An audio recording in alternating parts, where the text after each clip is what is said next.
안녕하세요. 컨쇼 대표 성인지입니다. 자, 2025학년 정시준비 서강대학교를 준비했습니다. 서강대학교는 서울대랑 같은 군을 타고 있어요.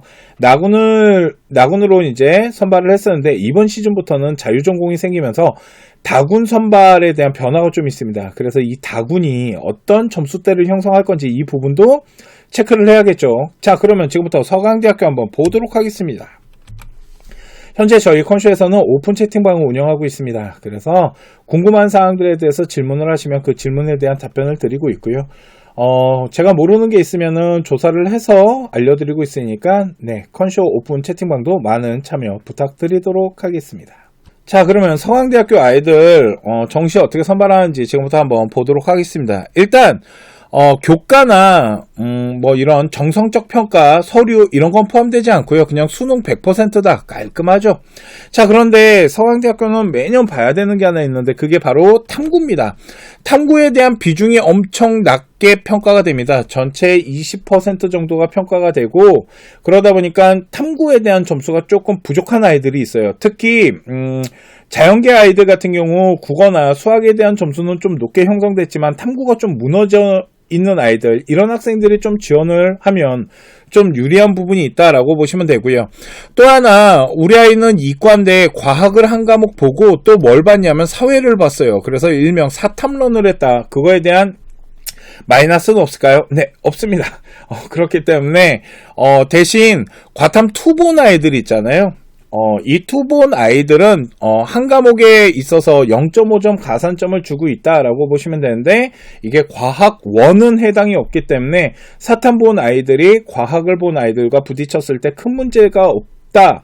그리고 서강대학교는 매년 사탐과탐에 대한 비중에 대한 부분을 나눠놓지를 않았기 때문에 매번 똑같고 그러다 보니까 이렇게 교차 지원을 하는 아이들이 생각보다 좀 있는 학교다. 특히 경영이나 경제 쪽으로는. 자, 영어도 좀 봐야 되는 게 있습니다. 그게 뭐냐면 얘네 학교가 영어에 대한 비중도 좀 간격이 좁아요. 쉽게 말해서 저는 3등급 아이들도 충분히 지원이 가능하다고 합니다. 그러면 국어랑 수학 있죠. 이거를 진짜 우리 아이가 월등히 잘 봤어. 근데 탐구가 좀 낮아. 근데 영어가 3등급이야. 그래도 충분히 환산 점수 계산해 볼 필요 있는 학교가 바로 서강대학교예요.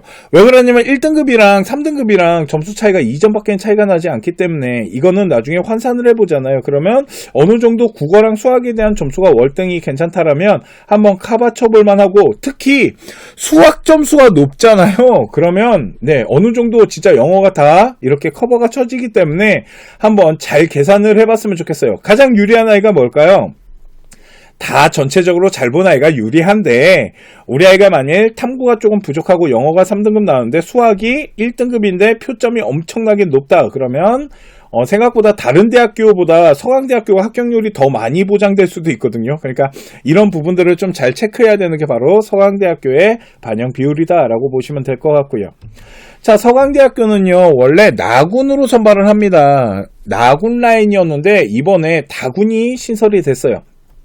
성균관대학교나 한양대학교와 같이 이 자유전공 라인인데 인문학 기반 자유전공 무려 47명이나 선발합니다. 적은 수치가 아니죠. 그렇기 때문에 이 부분에 아마 교차가 좀 진행되지 않을까 라는 생각이 좀 있고 또 하나는 AI 기반 자유전공 같은 경우도 무려 35명이나 다군에서 선발을 해요. 그래서 매년 하나의 군을 고집하던 서강대학교가 자유전공의 다군을 좀 열어놔서 이 다군에 대한 부분을 좀 계산을 할 필요가 있고 도대체 이 다군에는 어떤 아이들이 좀 내려올까 그리고 나군 라인을 형성하는 데 있어서는 또 어떤 영향을 줄지 그 부분에 대해서 잠깐 보도록 하겠습니다.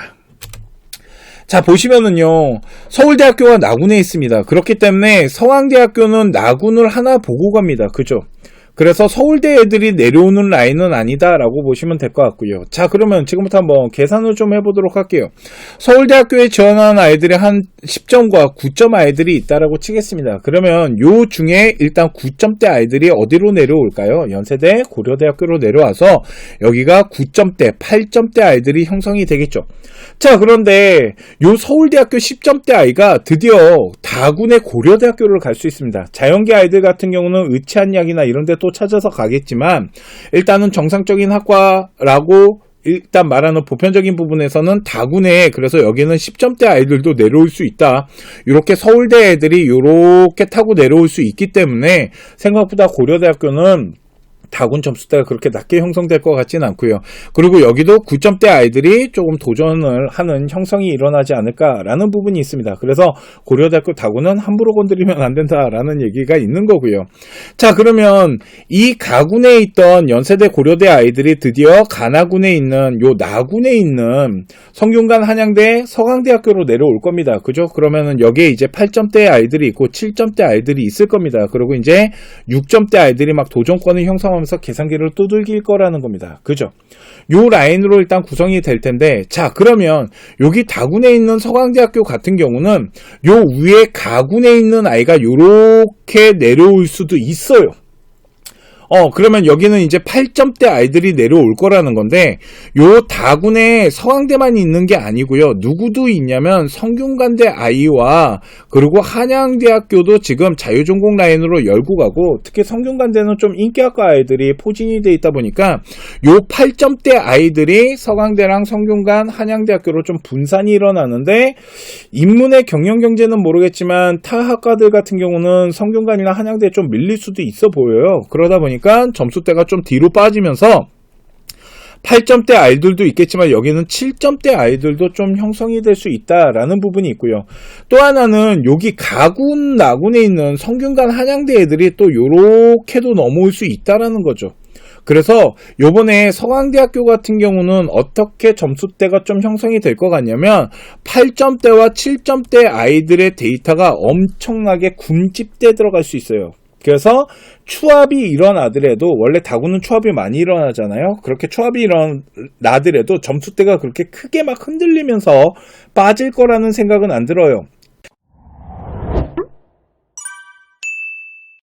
또 하나 봐야 되는 건 여기 서강대학교 나군인데요. 요 나군 같은 경우도 이 서울 연세대학교나 고려대 애들이 이렇게 내려올 수 있잖아요. 그런데 이 서강대학교 나군 같은 경우는 학과에 대한 부분을 좀 잘 봐야 됩니다. 학과들마다 내려오는 아이들의 점수대에 대한 분포가 좀 다르다 보니까 서강대학교 같은 경우 비인기과와 인기과에 따른 점수에 대한 분포대가 좀 차이가 좀 나거든요.